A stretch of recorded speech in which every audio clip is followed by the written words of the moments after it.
After 9 years searching every port from Kingston to Tortuga, Captain Bartholomew Cross had given up hope of ever seeing his beloved Parrot again. The emerald-feathered bird had been more than a companion. It was his closest confidant, witness to secrets that could destroy entire crews and reveal the locations of treasures worth kingdoms. When he heard that familiar squawk echoing from a tavern in Port Royal, his weathered heart nearly stopped. There, perched on the shoulder of a rival captain, sat his long-lost Scarlett, but as Cross approached, the bird began speaking words that chilled him to the bone. Names of dead men, coordinates to hidden gold, and most shocking of all, the truth about the mutiny that had cost him everything. What terrible secret had Scarlett been carrying all these years that would change everything Cross believed about his past? Before we jump back in, tell us where you're tuning in from. And if this story touches you, make sure you're subscribed, because tomorrow I've saved something extra special for you. The brass compass trembled in Captain Bartholomew Cross's weathered hands as he stood at the bow of the Retribution, watching the sun sink into the Caribbean horizon. The instrument had been his father's gift on his 16th birthday, back when the world seemed full of endless possibilities and treasure maps led to glory rather than graves. Now, 36 years later, the compass needle spun, as aimlessly as Cross felt, pointing toward no true north, no purpose beyond the obsession that had consumed nearly a decade of his life. His crew had grown accustomed to these evening vigils. They understood their captain's melancholy, though none dared speak of it openly. Cross had once been the most feared pirate in the Caribbean, commanding a fleet of 7 ships and a crew of over 300 men. The mere mention of his name could clear merchant vessels from entire shipping lanes.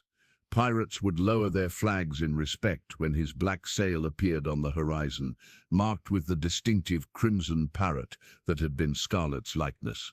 But that was before the mutiny, before the night that changed everything. Young Tom Fletcher, barely 18 and still eager to prove himself worthy of his place aboard the ship, approached cautiously. His footsteps on the deck announced his presence. Long before he cleared his throat, "Captain, old brig says we should make port soon. The men are getting restless, and our supplies are running low." Cross didn't turn from his contemplation of the darkening sea. "Tell Briggs we'll dock in Port Royal tomorrow morning. The men can have their shore leave, but I want everyone back aboard by midnight." "Aye, Captain." Tom hesitated, his youthful curiosity overcoming his better judgment.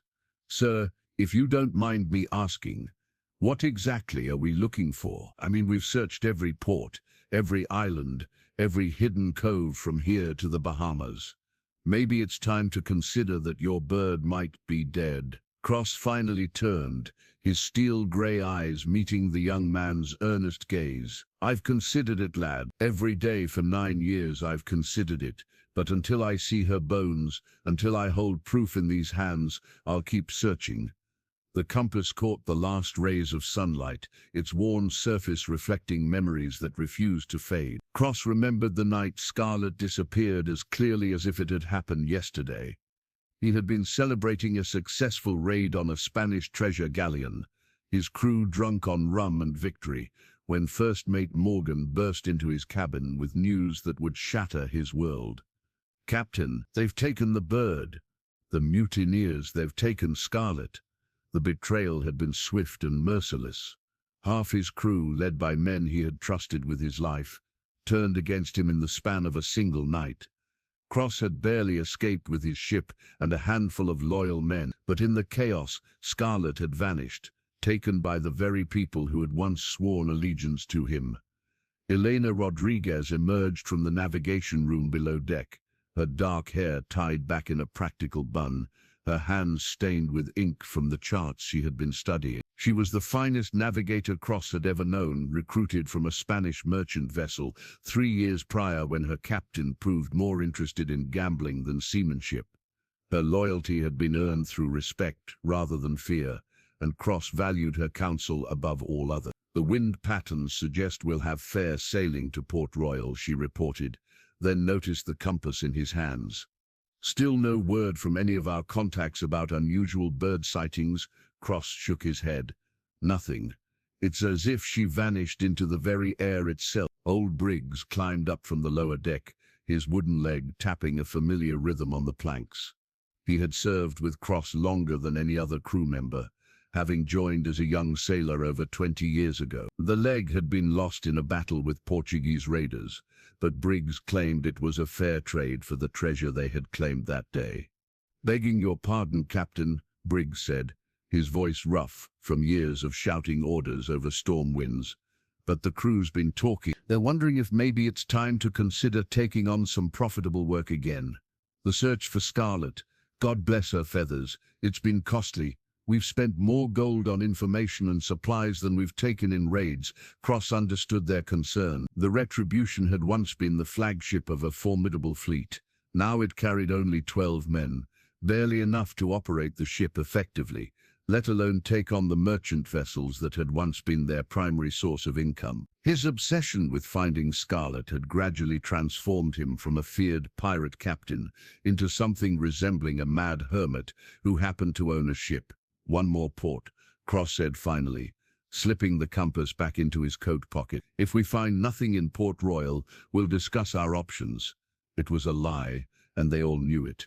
Cross would never stop searching. Scarlett wasn't just a pet or even a companion. She was the living symbol of everything he had lost, everything he had failed to protect. Finding her had become more than a quest for a beloved bird. It was his only chance at redemption. The Salty Dog Tavern reeked of spilled rum, unwashed bodies, and the kind of desperation that clung to men who had nowhere else to go. Cross pushed through the crowd of sailors, merchants, and cutthroats, his hand instinctively resting on the pommel of his cutlass. The familiar weight provided comfort in a place where alliances shifted as quickly as the tide, and a man's life was worth less than the coin in his pocket. But none of that mattered when he heard the sound that had haunted his dreams for 9 years. "Pieces of eight, pieces of eight, dead men tell no tales." Cross froze mid-step, his blood turning to ice in his veins. The voice was unmistakable, though it carried new phrases he had never taught her. Across the smoke-filled room, perched on the shoulder of a massive man with coal-black hair and a silver hook where his left hand should have been, sat Scarlett. She was older now, her emerald feathers less vibrant than he remembered, but there was no mistaking the distinctive white patch around her left eye or the way she tilted her head when speaking. Cross felt 30 years fall away from his shoulders as every memory of their time together came flooding back. Captain Marcus Vane noticed Cross's approach before his crew did. The silver hook caught the tavern's candlelight as he raised his tankard in mock salute, his lips curling into a smile that never reached his eyes. Vane was a newcomer to these waters, having appeared in the Caribbean only 3 years prior, but his reputation for ruthlessness had spread quickly among the pirate community. Well, Vane drawled, his voice carrying the refined accent of someone who had received education before choosing the pirate's life. "If it isn't the legendary Bartholomew Cross. Though I must say, the legends make you sound considerably more intimidating than the weathered old man standing before me." Cross ignored the insult, his attention focused entirely on Scarlett. The parrot regarded him with intelligent dark eyes, her head tilting in that familiar gesture of recognition. But she remained silent, as if uncertain whether to acknowledge their shared past. "That's my bird," Cross said simply, his voice carrying the quiet authority of a man accustomed to being obeyed. "I'll be taking her back now." Vane's crew, a collection of scarred and savage-looking men who clearly lived by violence, began to shift position around their captive. Hands moved to weapons with practiced ease, but Vane raised his hook to forestall any immediate action. "Your bird?" Vane chuckled, stroking Scarlett's feathers with surprising gentleness. "I'm afraid you're mistaken, old man. This lovely creature has been my companion for the better part of 5 years.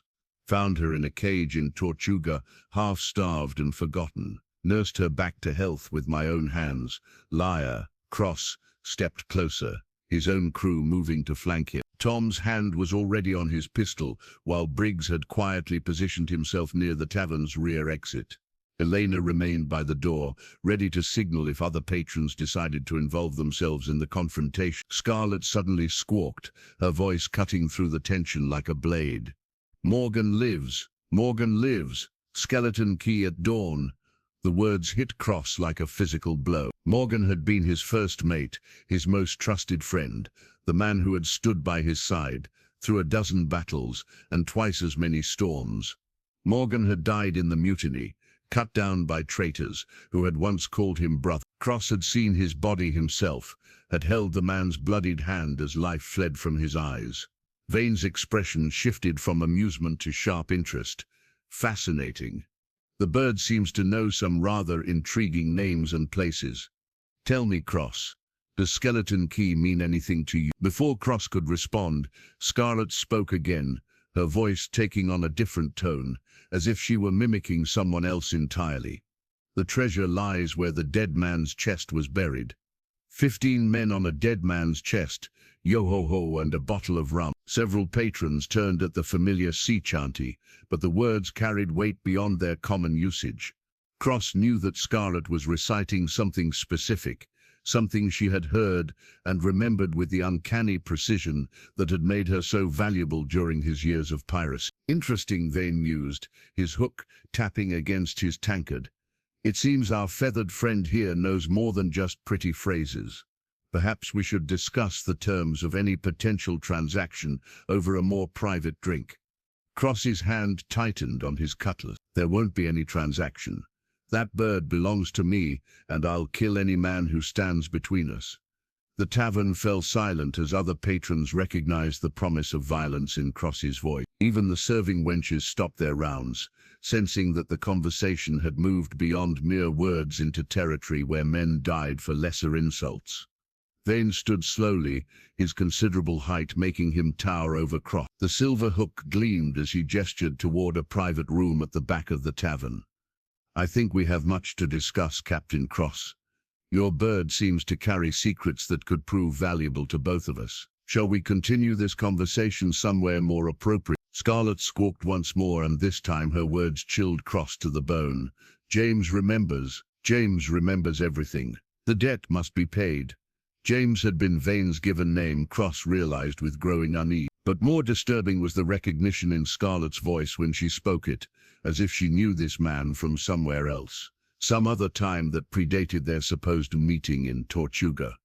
Cross's hand trembled as he reached into his coat pocket, withdrawing a torn page from his captain's log. The parchment was stained with salt water and blood, its edges frayed from years of handling. He had carried it with him every day since that terrible night, a reminder of everything he had lost and failed to protect. "Where did you hear those names?" Cross demanded, his voice barely above a whisper. The private room at the back of the tavern felt suddenly too small, the walls pressing in as memories threatened to overwhelm him. Vane settled into his chair with deliberate calm, Scarlett perched on his shoulder like a living emerald jewel. The silver hook caught the candlelight as he gestured dismissively. "Names? My dear fellow, I haven't the faintest idea what you're talking about. The bird speaks whatever phrases she's learned over the years. Parrots are notorious mimics after all." But Scarlett had other idea, her dark eyes fixed on Cross with an intensity that seemed almost human. And when she spoke again, her voice carried the exact cadence and tone of a man Cross had trusted above all others. "Captain, the mutiny has begun. They've taken the treasure room and sealed the lower decks. Morgan is trapped below with the loyal men." Cross's blood ran cold. Those were the exact words Tom Bradley, his gunner, had spoken that night 9 years ago when the betrayal began. Word for word, tone for tone, as if Scarlett had been there to witness the beginning of the end. "Impossible," Cross breathed, staring at the bird in shock. "You couldn't have been there. I saw you taken from my cabin before." "Before what?" Vane leaned forward, his interest clearly piqued. "Before what happened, Captain Cross?" Scarlett tilted her head and continued in another voice. "This one belonging to William Hayes, Cross's former navigator. The coordinates are 23 degrees north, 71 degrees west. Skeleton Key. That's where we'll divide the treasure and settle accounts." Cross felt the world spinning around him. Those coordinates had never been written down, never spoken aloud, except in the most private conversations between his senior officers. The location of Skeleton Key was known only to his inner circle, the men he had trusted with his life and his ship. She was there, Cross whispered, the terrible truth dawning on him. Somehow she was there for all of it. Vane's expression shifted from casual interest to predatory focus. All of what exactly? What happened 9 years ago that your bird seems so eager to remember? The torn page in Cross's hand seemed to burn against his skin. It contained his final entry from that night, written in haste as the sounds of battle echoed through his ship. He had documented the names of the mutineers, the approximate time the rebellion began, and his desperate plan to retake control. But he had never had the chance to finish writing before the cabin door burst open and his world collapsed. They came for me that night, Cross said, his voice distant with memory. Led by men I had trusted, men I had shared my table with, fought beside through storms and battles. They wanted my ship, my treasure and my reputation. But most of all, they wanted me dead. Scarlett squawked suddenly, her voice taking on the harsh tones of Samuel Richards, the ship's cook, who had been one of the rebellion's leaders. Cross must die tonight. The old fool trusts us too much. When he's gone, we'll divide his treasure and sail our separate ways. Vane's hook tapped against the wooden table with increasing tempo. Fascinating. It seems your feathered friend overheard quite a bit that night. Tell me, Cross, what became of these mutineers? Did you manage to deal with them appropriately? I thought they were all dead, Cross admitted, his grip tightening on the page. I escaped with my most loyal men, but the battle was fierce. Bodies fell into the sea, ships burned, good men died because of treachery and greed. I saw Morgan fall with my own eyes, saw him cut down by Richard's blade. And yet, Vane said softly, your bird insists that Morgan lives. Curious, don't you think? Scarlett spoke again, this time in Morgan's voice, strong and clear despite the years that had passed. The treasure is hidden where the sun sets behind the devil's teeth. Cross will come looking eventually. We must be ready. Cross lurched to his feet, his chair clattering backward. That's impossible. Morgan died that night. I held him as he breathed his last. Did you? Vane asked, his tone maddeningly calm. Or did you perhaps see what the mutineers wanted you to see? Men have been known to fake their deaths when the stakes are high enough. The implications crashed over Cross like a tidal wave. If Morgan had survived, if he had been part of the conspiracy from the beginning, then everything Cross believed about that night was a lie. The man he had mourned as his closest friend might have been the architect of his destruction. No, Cross shook his head violently. Morgan would never betray me. We were brothers in all but blood. Scarlett's next words cut through his denial like a cutlass through silk. The fool never suspected. Cross trusted me completely, right up until the end. His weakness was always his loyalty. The voice was unmistakably Morgan's, carrying the slight Irish accent and the particular way he pronounced Cross's name. But the words themselves were a confession of betrayal, so complete that Cross felt something die inside his chest. Vane studied Cross's stricken expression with the calculating gaze of a predator sensing wounded prey. It seems your loyal Parrot has quite a story to tell. The question is, what are you willing to pay to hear the rest of it? The confrontation with Vane ended in chaos. Cross lunged for Scarlett, but the captain's crew was ready for violence. Tankards flew, cutlasses rang against each other, and in the confusion, Vane escaped through a back window with Scarlett still perched on his shoulder. Cross fought his way out of the tavern with blood on his knuckles and fury in his heart, but without his beloved bird. Now aboard the Retribution, Cross sat in his cabin, staring at a small silver ring that had fallen from his coat pocket during the struggle. The signet ring bore the initials carved in elaborate script. William Morgan's ring, the one Cross had taken from what he thought was his friend's dead body 9 years ago. "Captain?" Tom's voice came through the cabin door. "Are you all right? We heard the commotion from 3 streets away." "Enter," Cross called, not taking his eyes from the ring. Tom stepped inside, followed by Elena and Briggs. Their faces showed concern, mixed with the familiar resignation of a crew, accustomed to their captain's obsessions leading to trouble. Did you find what you were looking for? Elena asked, settling into the chair across from Cross's desk. Cross held up the ring, watching how it caught the lamplight. I found more than I bargained for. This ring belonged to my first mate, William Morgan. I took it from his body the night of the mutiny. Briggs leaned against the doorframe, his wooden leg creaking. Begging your pardon, Captain, but if you took it from his body, how is it relevant to tonight's events? Because Scarlett knew things she couldn't possibly know, unless she was present during the mutiny. She repeated conversations word for word. Conversations that took place in different parts of the ship. And she spoke in Morgan's voice, claiming he's still alive. Elena frowned, her navigator's mind working through the implications. You're suggesting that Morgan faked his death, that the mutiny was more organized than you realized? Cross nodded grimly. The bird mentioned coordinates, 23 degrees north, 71 degrees west, Skeleton Key. That location was never written down anywhere. Only my senior officers knew about it. Tom perked up with youthful enthusiasm. So we sail for Skeleton Key, finally a destination instead of wandering from port to port. It's not that simple, lad, Briggs interjected. If Morgan and the other mutineers are still alive, they've had 9 years to prepare for Cross's eventual arrival. Sailing into their trap would be suicide. Elena stood and moved to the chart table, unrolling one of her detailed maps of the Caribbean. Her finger traced the coordinates Scarlett had mentioned. Skeleton Key is here, roughly 40 miles northeast of Nassau.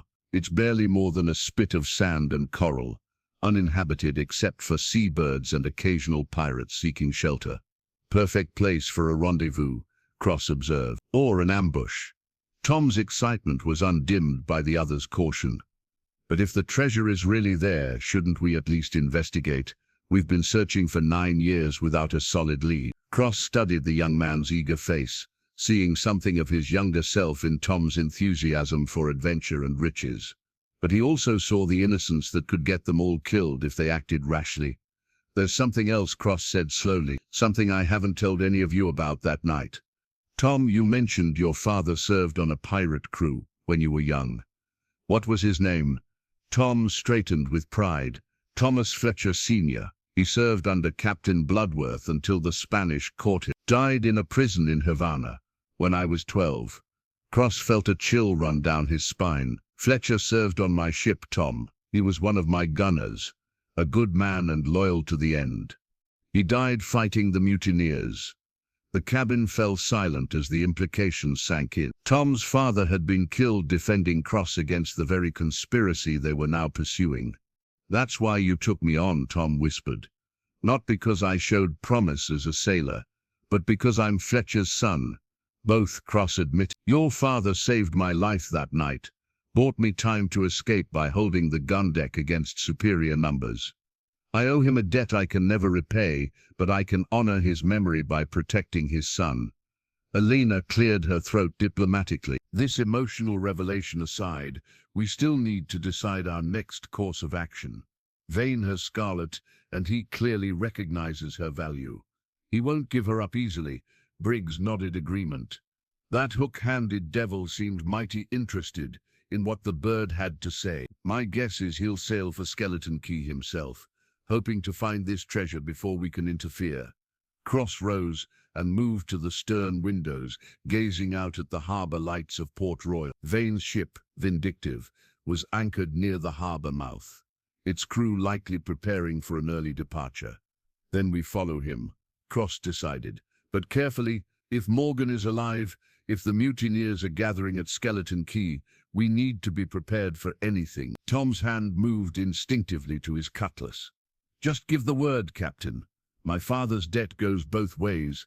I owe those bastards for his death. Revenge is a dangerous master, lad, Cross warned. I've spent 9 years learning that lesson.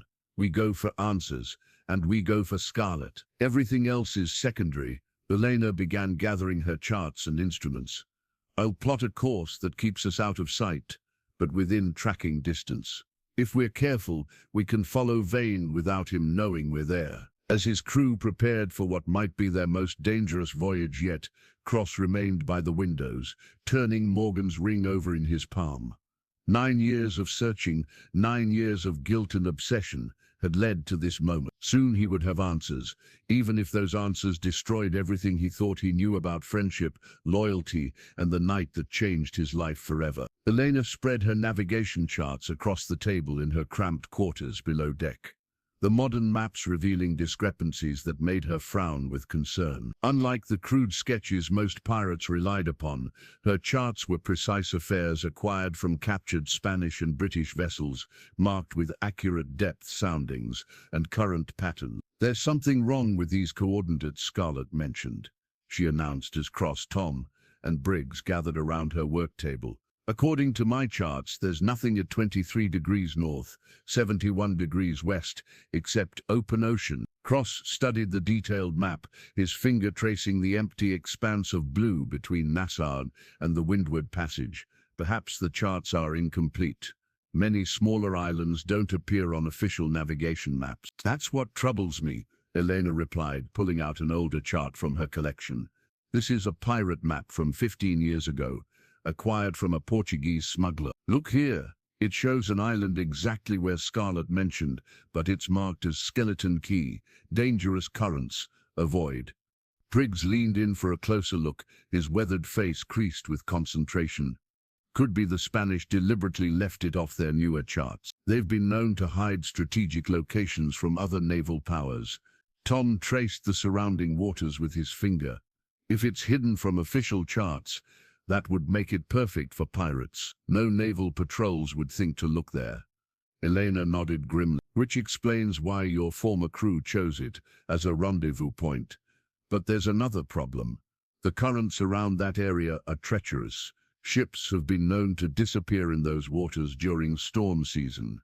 Cross felt a familiar chill of anticipation mixed with dread. "When do we leave?" "The Vindictive sailed with the dawn tide," Tom reported, having kept watch from the harbor. Vane didn't waste any time once he realized what Scarlett's information might be worth.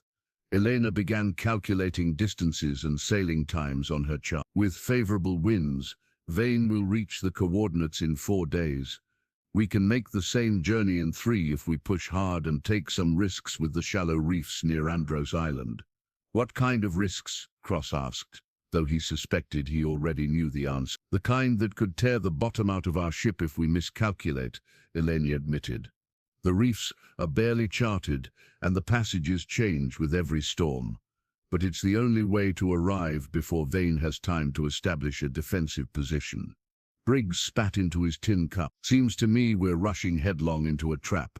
If Morgan and his conspirators have been planning this for 9 years, they'll be ready for us." "Then we'll have to be readier," Cross declared. "Elena, plot the course through the reefs. Tom, check our ammunition and weapons. Briggs, inspect the rigging and make sure we can handle hard sailing." As his crew dispersed to their tasks, Cross remained in Elena's quarters, studying the charts. The modern maps showed shipping lanes, naval patrol routes, and safe harbors, the civilized world of legitimate commerce. But the older pirate charts revealed a different Caribbean, one where dangerous men gathered on hidden islands to divide stolen treasure and settle old scores. The wind picked up as they cleared Port Royal Harbor, the Retribution sails filling with the steady trade winds that had carried pirates and merchants across these waters for generations. Cross stood at the bow, watching Vane's ship disappear into the morning haze ahead of them. Elena joined him at the rail, her hair whipping in the salt breeze. "Captain, there's something else about those charts I didn't mention in front of the others." Cross turned to face her, noting the concern in her dark eyes. "What is it?" "The older map shows notations around Skeleton Key, warnings about ships that went missing in that area. Not wrecked by storms or captured by enemies, but simply vanished without a trace." "Ghost stories," Cross said dismissively. "Sailors love their supernatural tales." "Maybe, but 3 of the missing ships were pirate vessels, heavily armed and crewed by experienced men. The kind of ships that don't just disappear unless something extraordinary happens to them." Cross considered this information as he watched the waves roll past their bow. The Caribbean was full of hazards, hurricanes that could appear without warning, Spanish warships hunting pirates, reefs that could gut a ship in minutes. But Elena's concerns went beyond natural danger. "You think Morgan and his conspirators have been using Skeleton Key as a base of operations," Cross said slowly, "luring ships there and eliminating anyone who might pose a threat." "It would explain how they've remained hidden for 9 years, Elena replied, "and why Scarlett's information is so valuable. She's not just revealing the location of treasure, she's exposing the existence of a pirate stronghold that's been operating in secret." The implications were staggering. If Morgan had survived the mutiny and established a hidden base, he could have been raiding throughout the Caribbean, while everyone believed him dead. Ships, crews, treasure, all disappearing into a carefully constructed void in the official records. Cross gripped the rail tighter as understanding dawned. "We're not just pursuing my old crew. We're sailing into the heart of a conspiracy that's been 9 years in the making, and Vane is leading us straight to them," Elena added quietly. "Which raises the question, is he working with Morgan, or is he as much a target as we are?" Before Cross could respond, Tom's voice rang out from the crow's nest. "Ship to starboard, flying black colors." Cross grabbed his spyglass and trained it on the distant vessel. The ship was running parallel to their course, too far away to identify, but close enough to suggest they were being watched. "Could be coincidence," Elena suggested, though her tone suggested she didn't believe it. Cross continued studying the mysterious ship through his glass. "Or it could be that our departure from Port Royal didn't go unnoticed. If Morgan has allies throughout the Caribbean, he would have known the moment I showed interest in Skeleton Key." Cross raised the Spanish Navy spyglass to his eye, the ornate brass instrument bearing engravings that commemorated Admiral Vasquez's victory over English privateers. He had claimed it as his trophy after sinking the Admiral's flagship in a brilliant night attack that established his reputation throughout the Caribbean. Now, 23 years later, the spyglass served a different purpose, as he tracked enemies through waters that had once been his undisputed domain. The pursuing ship had gained ground during the night, her sleek lines cutting through the waves with the efficiency of a vessel built for speed rather than cargo capacity. Through the spyglass, Cross could make out details that confirmed his worst suspicions. She flew the black flag of piracy, but beneath it snapped a smaller pennant bearing a crimson skull that he recognized from his own dark past. "Briggs," Cross called to his quartermaster. "Remember the signal flag we used during the raid on Cartagena? The red skull on black field." The old sailor squinted at the distant ship, then nodded grimly. "Aye, Captain. That was Samuel Richards' personal standard. The cook who turned against you during the mutiny. The same." Cross lowered the spyglass, his jaw tightening. "It seems our old friend Samuel didn't die in the fighting after all." Elena appeared at his elbow, her own telescope trained on their pursuer. "She's gaining fast. That's a brigantine, built for pursuit. We can't outrun her in open water." Tom scrambled down from the rigging, his young face flushed with excitement and fear. "Captain, there's another ship coming from the north. 2 masts, flying Spanish colors, but something doesn't feel right about her approach."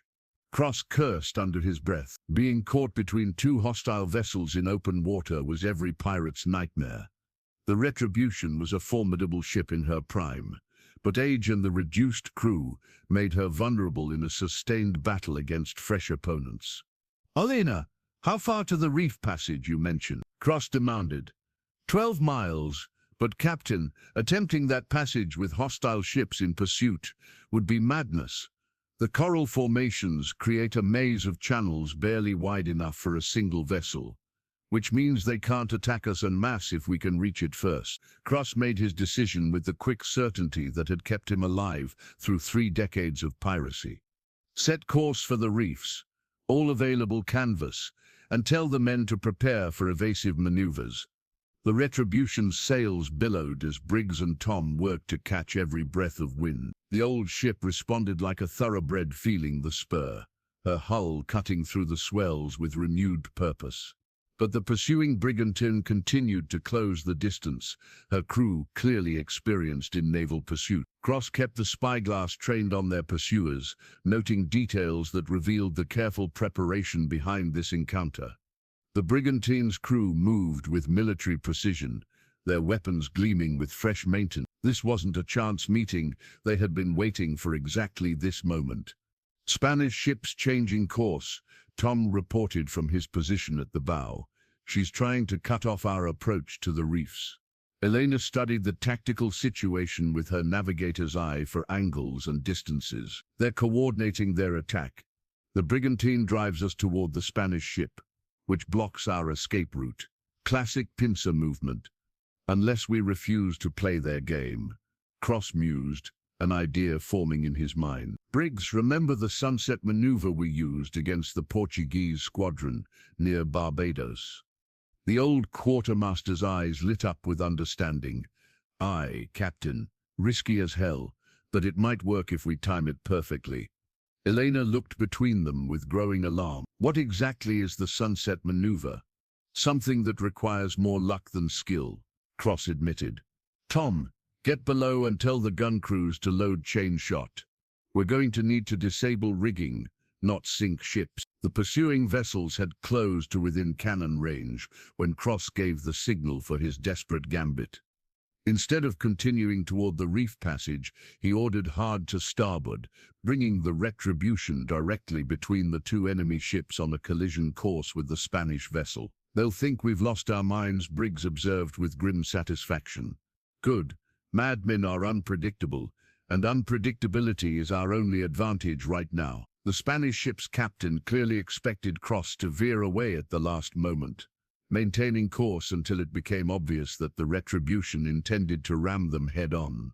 Panic spread through the enemy crew as they realized their tactical advantage had become a liability. At the critical moment, Cross ordered hard to port, bringing his ship's broadside guns to bear at point-blank range. The Retribution's cannon erupted in a thunderous volley that shredded the Spanish ship's rigging and left her dead in the water. But the maneuver left them exposed to the brigantine, whose captain had anticipated Cross's tactics. Samuel Richards himself stood at the enemy vessel's bow, his scarred face twisted in a grin of anticipated revenge. "Well, Will," Richards called across the water as the brigantine closed for the kill. The famous Bartholomew Cross, running like a frightened rabbit. How the mighty have fallen.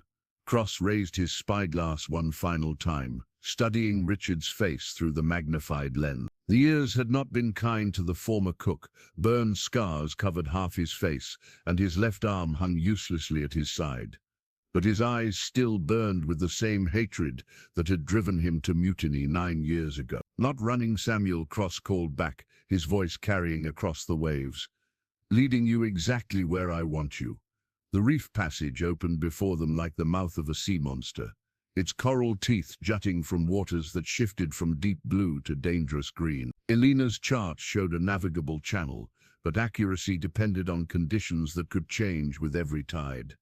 "All hands, prepare for shallow water," Cross commanded, as the Retribution plunged into the maze of coral and stone that would either save them or destroy them. The cave shelter on Little Turtle Cay had once served as Cross's emergency supply depot, a secret refuge known only to his most trusted officers. As the Retribution limped into the hidden anchorage with Richard's brigantine temporarily disabled by reef damage, Cross led his crew to the concealed entrance behind a curtain of hanging vines. Inside the cave, preserved by the dry air and careful wrapping, Cross discovered a leather satchel he had never seen before. The initials WM were burned into the hide, William Morgan's personal belongings hidden here sometime after the mutiny. With trembling hands, Cross opened the satchel and withdrew a leather-bound diary, its pages filled with Morgan's familiar handwriting. "What does it say?" Elena asked, peering over his shoulder as Tom and Briggs secured the cave entrance. Cross opened to the first entry, dated 3 months before the mutiny. His blood chilled as he read Morgan's carefully scripted words. Cross grows more careless with each successful raid. His arrogance blinds him to the resentment building among the crew. The time approaches when decisive action must be taken for the good of all. The bastard was planning it from the beginning, Briggs spat, reading over Cross's other shoulder. 3 months of plotting while he shared your table and your trust. Cross flipped through more pages, each entry revealing the methodical planning behind his betrayal. Morgan had documented every detail, which crew members could be turned, how to access the ship's treasure stores, even contingency plans for different outcomes of the rebellion. "Listen to this," Cross read aloud, his voice thick with betrayal. Cross's weakness has always been his loyalty to undeserving subordinates. He sees himself as a father figure to the crew, when in truth he is merely an obstacle to their proper advancement. Richards agrees that elimination is preferable to negotiation. Tom kicked at a loose stone, his young face flushed with anger. "Your own first mate, plotting your murder while pretending friendship. How could you not see it?" "Because I trusted him," Cross admitted painfully. "We had sailed together for 15 years, shared dangers and victories, saved each other's lives more times than I could count. When a man proves his loyalty in battle, you don't question his motives at the dinner table." Elena continued reading as Cross turned the pages. "There's more here about the treasure. Morgan writes about discovering something beyond mere gold and silver, something he calls the Admiral's secret, that could change the balance of power in the Caribbean." Cross frowned, trying to remember any reference to an admiral among their various conquests. "We raided dozens of ships. Which admiral could he mean?" "Here." Elena pointed to a passage dated 1 week before the mutiny. He mentions coordinates and a map hidden in Cross's personal effects. Something about the final resting place of Admiral Cortez's lost expedition and treasures that would make kings of common pirates. The name hit Cross like a physical blow. Admiral Francisco Cortez had disappeared in 1634, while transporting the accumulated wealth of 3 Mexican silver mines to Spain. His entire fleet had vanished somewhere in the Caribbean, becoming one of the most legendary lost treasures in pirate folklore. Cross had possessed information about Cortez's route, acquired from a dying Spanish navigator years earlier, but he had never shared those details with anyone. "That's impossible," Cross whispered. "The Cortez papers were locked in my personal chest. Only I knew the combination." "Unless someone observed you opening it," Elena suggested grimly.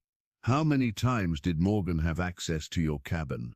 Cross felt the weight of betrayal crushing down on him. Morgan hadn't just stolen his ship and crew, he had violated the most private sanctuary of trust, studying Cross's movements and secrets like a predator stalking prey. The coordinate Scarlett mentioned. Cross realized with growing horror. 23 degrees north. 71 degrees west. Those aren't just a meeting point, they're the location of Cortez's lost fleet. Briggs whistled low. "No wonder they wanted you dead. With that kind of treasure, they could outfit a fleet to rival any naval power in the Caribbean." Cross continued reading, his heart breaking with each revelation of calculated betrayal. Morgan had documented not just the practical details of the mutiny, but his personal justifications as well. The entries revealed a man who had convinced himself that Cross's success was somehow stolen from more deserving subordinates. The final entry Elena read over his shoulder, dated the night of the mutiny. "Cross suspects nothing. Richards has positioned his men throughout the ship, and the loyal fools will be easily overwhelmed. By dawn I will command this vessel, and Cross will be feeding the sharks." The age of Bartholomew Cross ends tonight. The age of William Morgan begins. Cross closed the diary, unable to read any more. The man he had trusted above all others had spent months planning his destruction while wearing the mask of friendship. Every shared meal, every conversation about tactics and navigation, every moment of camaraderie had been a lie designed to gather intelligence for his eventual betrayal. "Captain," Tom said softly, "Richard's ship is starting to move again. Looks like they've patched their hull enough to continue pursuit." Cross stood, slipping the diary into his coat pocket alongside Morgan's ring.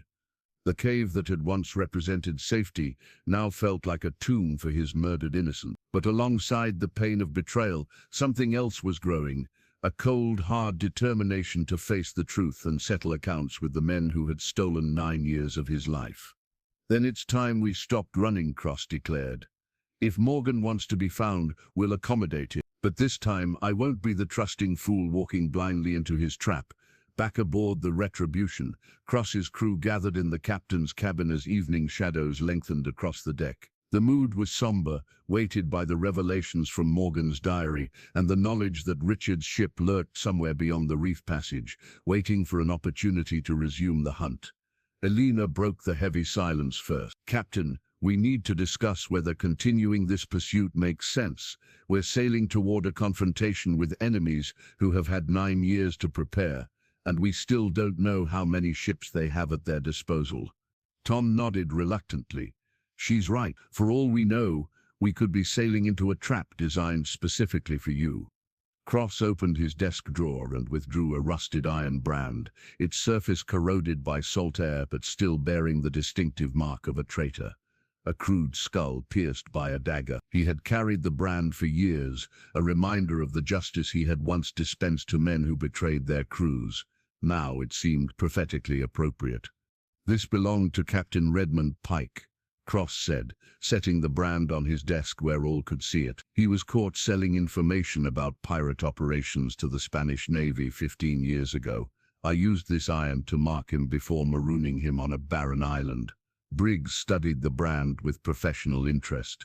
I remember Pike thought he was cleverer than his betters, right up until you proved him wrong. The point," Cross continued, "is that betrayal demands consequences. Pike sold out his fellow pirates for Spanish gold. Morgan sold out his captain for a treasure map. Both men thought they were too clever to face justice." Elena leaned forward, her dark eyes intense with concern. "But Pike was just one man. Morgan has had 9 years to build alliances, recruit followers, establish defenses. This isn't about justice anymore, it's about survival." "Is it?" Cross challenged. "Tom, tell me about your father. What kind of man was he?" Tom straightened, pride evident in his voice despite the circumstances. "He was honorable, loyal to his mates and his captain. He believed a man's word was his bond, and he died defending those beliefs. And you think he would want his son to abandon the pursuit of his killers because the odds were unfavorable?" Tom's jaw tightened. "No, sir. He'd expect me to see it through, regardless of the cost." Elena sighed, recognizing that Cross had made his decision long before calling this meeting. "Very well, but we need to be smart about this. No more charging blindly into danger hoping things work out." Cross smiled grimly. "I'm done charging blindly anywhere. Morgan's diary taught me something important. My enemies have been thinking strategically while I've been acting emotionally. That ends now." He moved to his chart table and spread out Elena's maps of the Skeleton Key area. "Morgan expects me to arrive angry and reckless, the same way I've been searching for 9 years. He's counting on my emotions to override my tactical judgment." Briggs scratched his beard thoughtfully. "So we do the unexpected. Instead of sailing straight for Skeleton Key, we scout the area first. Learn what we're facing before committing to battle." "Exactly." Cross traced possible approach routes with his finger. "Elena, how long would it take to reach the outer islands around Skeleton Key without being detected?" Elena studied the charts, calculating distances and wind patterns. 2 days if we stay well south of the main shipping lane. There are several small cays that could provide concealment while we observe Morgan's operation." Tom perked up with enthusiasm. "We could take one of the ship's boats for reconnaissance. A small crew could get much closer than the Retribution without being spotted." Cross nodded approvingly. "Good thinking. We'll need to know exactly what we're facing. How many ships, how many men, what kind of fortifications they've built." Elena's expression remained troubled. "There's still the question of motivation. Why reveal Skeleton Key's location now? Morgan has successfully hidden there for 9 years. What changed that made him willing to risk exposure?" The question hung in the air as Cross considered the implications. Morgan's diary had revealed meticulous planning and patient execution. Such a man wouldn't gamble his security without compelling reasons. "Maybe he's dying," Briggs suggested. "Men facing death often want to settle old scores before they meet their maker." "Or maybe he's accumulated enough treasure and allies to feel invincible," Tom countered. 9 years of successful piracy could make a man overconfident. Cross shook his head slowly. "No, it's simpler than that. He wants me to come to Skeleton Key because he needs something only I can provide. Elena frowned. What could you possibly have that he hasn't already taken? Cross picked up the traitor's brand, feeling its weight in his palm. Legitimacy. Morgan may command ships and men, but he's still just a mutinous first mate, pretending to be a captain. Every pirate in the Caribbean knows his rise began with betrayal. That kind of reputation has limits. The understanding dawned in Elena's eyes. He wants to face you publicly, defeat the legendary Bartholomew Cross in front of witnesses, proving his superiority once and for all. Which means he'll want an audience, Cross realized. Other pirate captains, potential allies, maybe even representatives from colonial governments who might find a new pirate confederation useful for their own purposes. Briggs spat into his cup with disgust. Political pirates. In my day, we robbed ships and drank rum. Now they want to hold conferences and negotiate treaties. Cross set down the brand and looked at each of his crew members in turn. Whatever Morgan's planning, it's bigger than personal revenge. Scarlett's information about Admiral Cortez's treasure suggests she's found resources that could change the balance of power in the Caribbean. We're not just hunting a mutinous first mate, we're potentially stopping the rise of a pirate empire. The weight of that responsibility settled over the cabin like a heavy blanket. What had begun as a personal quest for a lost pet had evolved into something that could affect the fate of every honest merchant and naval vessel in Caribbean waters. Elena rolled up her charts with renewed determination.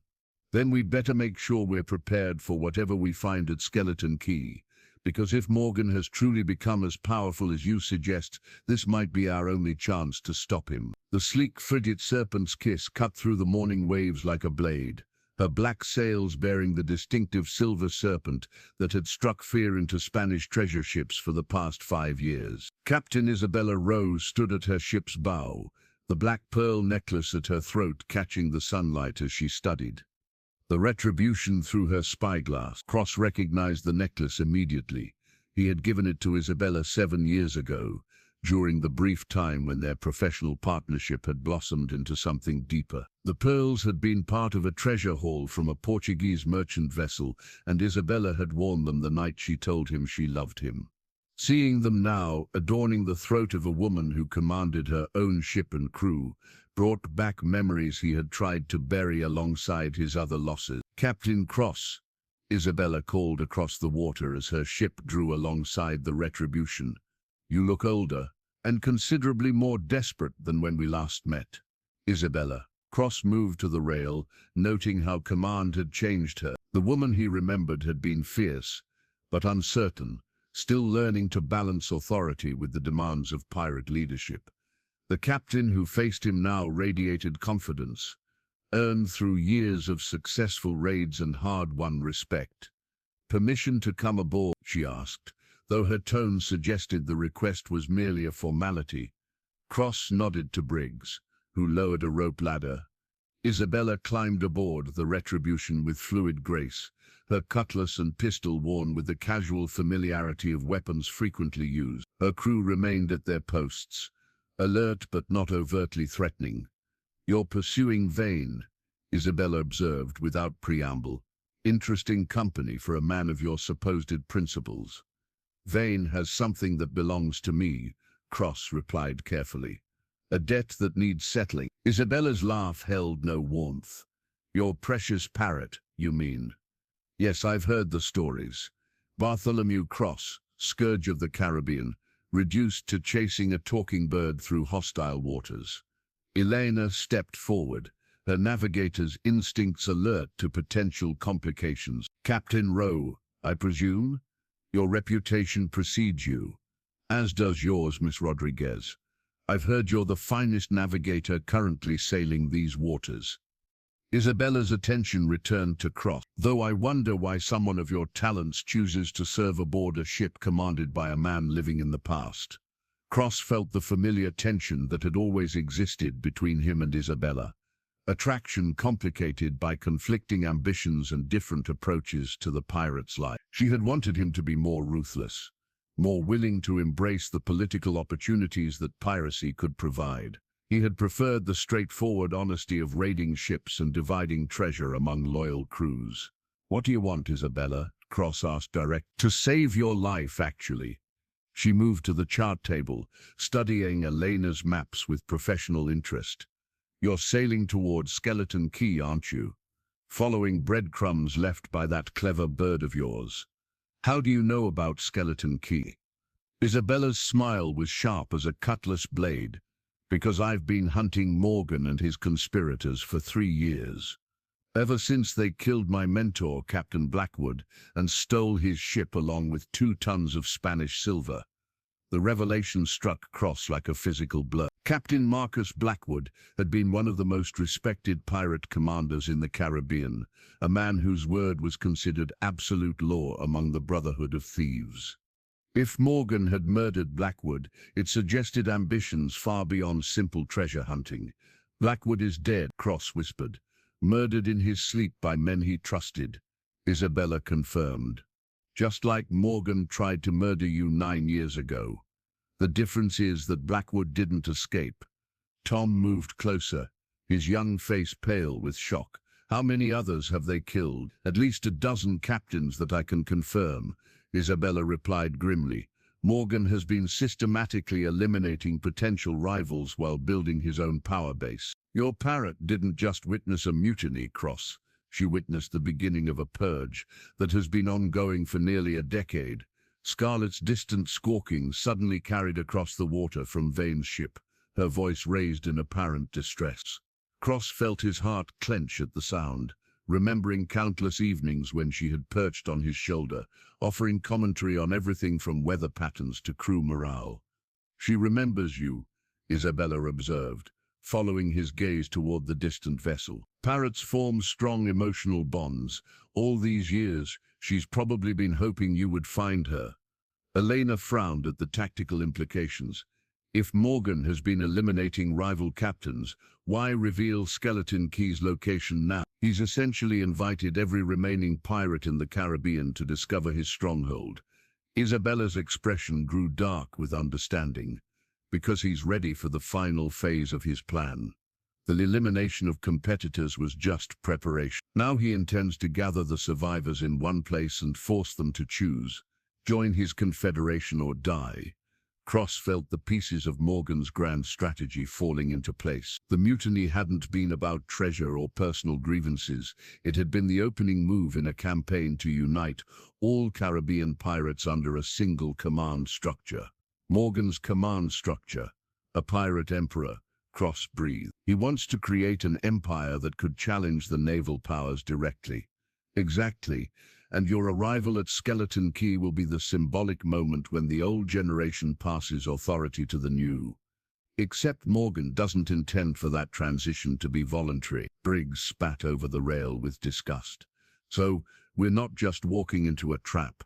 We're walking into a coronation ceremony where we're the entertainment." Isabella nodded grimly.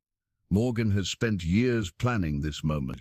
He'll have overwhelming force, carefully chosen allies, and the home advantage of fortified positions. Fighting him at Skeleton Key would be suicide." "Then what do you suggest?" Cross asked, though he suspected he already knew her answer. Isabella's hand moved to the black pearl necklace, her fingers tracing the smooth surfaces with unconscious familiarity. "We don't fight him at Skeleton Key. We make him come to us, on ground of our choosing, with odds that favor survival over glory." Cross studied her face, seeing the woman he had once loved beneath the hardened exterior of the pirate captain she had become. Her proposal made tactical sense, but it would mean abandoning Scarlett to whatever fate Morgan had planned for her.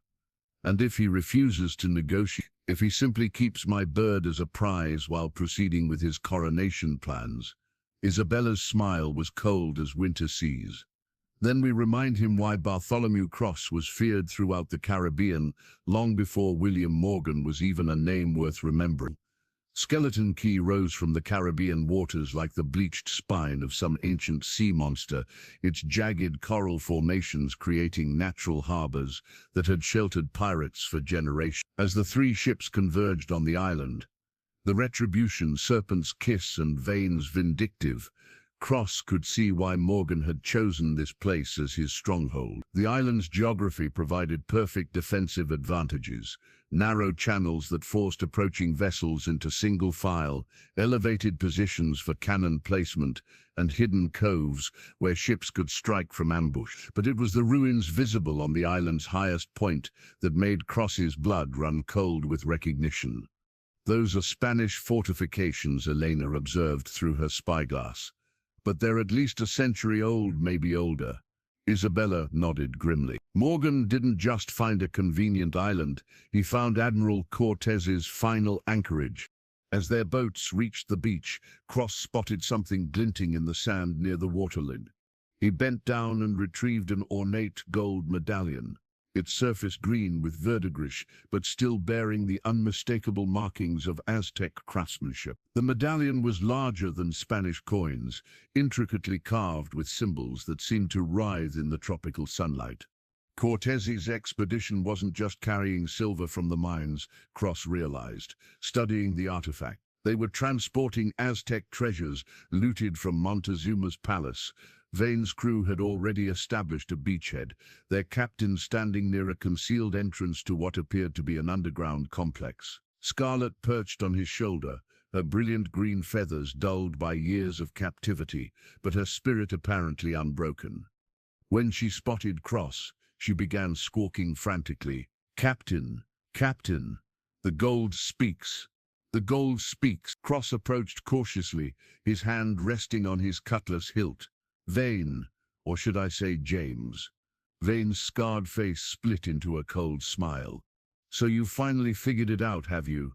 Took you long enough, brother." The word hit Cross like a physical blow, even though he had suspected the truth for hours. The man standing before him bore little resemblance to the eager young sailor who had once served as his cabin boy. But the eyes were unmistakably familiar, the same steel-grey eyes Cross saw in his own mirror each morning. "James Cross," Isabella breathed. "I should have seen the resemblance. You're Bartholomew's younger brother." "Half-brother," James corrected with bitter emphasis. "Same father, different mothers," though dear Bartholomew always conveniently forgot that detail when introducing me to his crew. Tom looked between the two men with growing confusion. "Your brother? Captain, you never mentioned having family." "Because I thought he was dead," Cross replied, his voice heavy with old grief. "James died in a Spanish prison 20 years ago. At least, that's what the authorities told me." James laughed, the sound harsh as grinding coral. "Dead? No, brother. I spent 5 years in that hell, courtesy of information you sold to the Spanish Navy to save your own skin." "That's a lie." Cross stepped forward, anger overriding caution. "I never collaborated with the Spanish. I spent 2 years searching for you after your capture." "Searching?" James's voice rose to a roar. "You were raiding Spanish treasure ships while I rotted in chains. You built your reputation on my suffering." Scarlett squawked again, her voice taking on the cadence of an older man speaking Spanish. "El tesoro está maldito. Los muertos no descansan." Isabella frowned at the parrot's words. "The treasure is cursed, the dead do not rest. What does that mean?"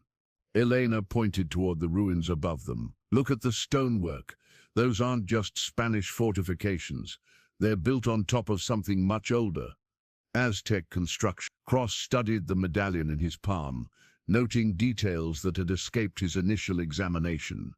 The gold was warm to the touch, almost unnaturally so, and the carved symbols seemed to shift position when viewed from different angles.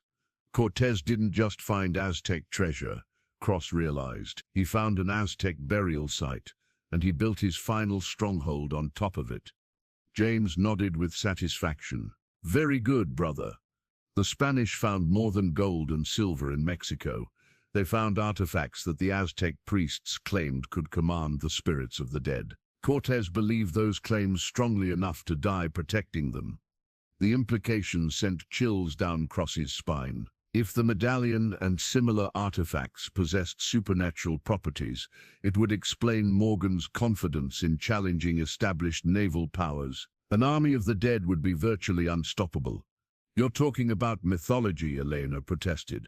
Ancient superstitions have no power over cannon and cutlass. Scarlett squawked again, this time in a voice Cross recognized as belonging to Father Miguel, the Spanish priest who had sailed with Cortez's final expedition. The gold calls to blood, brother against brother, father against son. The curse spreads like plague among those who touch the forbidden treasures. James stroked the parrot's feathers with gentle affection. Scarlett has been my most faithful companion these past 5 years. She remembers everything, including the night you abandoned me to Spanish justice. I never abandoned you, Cross protested. The attack on your ship was a mistake, friendly fire in the darkness. By the time I realized what had happened, the Spanish had already taken you prisoner. Convenient story, James sneered. Almost believable, if I hadn't heard you discussing my capture with Morgan while I lay bleeding in the Spanish hold. The accusation hit Cross like a cutlass thrust. Morgan had convinced his brother that the friendly fire incident was intentional, that Cross had sacrificed James to ensure his own escape. 20 years of bitterness and hatred built on a foundation of lies. Morgan told you that, Cross said with sudden understanding. He's been manipulating both of us from the beginning. James's confidence wavered slightly. Morgan saved my life when the Spanish left me for dead. He gave me purpose when I had nothing but hatred to sustain me. Isabella moved closer to the underground entrance, her expression troubled. Where is Morgan now? If this is his stronghold, why isn't he here to greet his guests? As if summoned by her question, a familiar voice echoed from the depths of the ruins, amplified by stone corridors and carrying the authority of command that Cross remembered all too well. Welcome to Skeleton Key, my old friends. Please join me below. I have so much to show you, and so many old debts to settle. The voice belonged to William Morgan, but it carried an otherworldly resonance that made the Aztec medallion burn hot against Cross's palm. Whatever lay beneath the ancient ruins, it had changed Morgan into something far more dangerous than a simple mutinous first mate. The underground chamber opened into a vast cavern, carved from living rock, its walls lined with Spanish colonial stonework that had been built over much older Aztec foundations. Torches flickered in bronze sconces, casting dancing shadows across scenes of ancient warfare and conquest. But it was the figure standing at the chamber's center that made Cross's blood freeze in his veins. William Morgan had aged, but the years had been kinder to him than they had to Cross. His hair had gone completely white, and strange tattoos covered his arms and neck, symbols that matched the carvings on the Aztec medallion. But his eyes burned with an intensity that seemed almost supernatural, and when he smiled, Cross noticed that several of his teeth had been replaced with gold.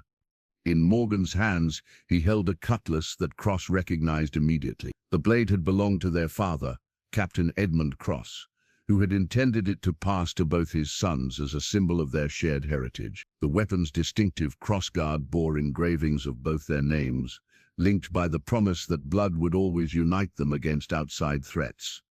The Cross family cutlass, Morgan said, raising the blade so the torchlight played across its polished surface. Your father gave this to me before he died, along with a letter that I think you should hear. James stepped forward, his silver hook gleaming. What letter? Father died in battle when I was barely 16. Morgan's smile widened, revealing more gold teeth than natural ones. Did he? Or is that simply what dear Bartholomew wanted you to believe? Cross felt the world tilting beneath his feet. Our father died fighting Spanish Marines. I was there. I saw him fall. You saw what I wanted you to see, Morgan replied calmly. Just as you've seen what I wanted you to see for the past 20 years. Your father didn't die in that battle, Bartholomew. He lived for 3 more years, long enough to learn some very interesting truths about his eldest son's business practices. Morgan withdrew a folded paper from his coat, its edges yellowed with age, but the writing still clearly visible. Shall I read his final words, the letter he dictated on his deathbed, addressed to both his sons? Cross's hands trembled as the implications crashed over him. If their father had lived beyond the battle, Cross remembered, if he had discovered something that changed his opinion of his eldest son, then everything Cross believed about his family legacy was built on lies. Read it, James demanded, his voice thick with emotion. Morgan cleared his throat and began reading in a voice that carried the cadence of old Captain Cross's distinctive speech patterns. My beloved sons, if you are reading this, then William Morgan has finally revealed the truth I made him swear to protect until after my death. Bartholomew, your success as a pirate has brought honor to our family name, but it has also brought you to the attention of powerful enemies who would use your brother against you. Cross staggered backward, his mind reeling. No, father would never have conspired with Morgan behind my back.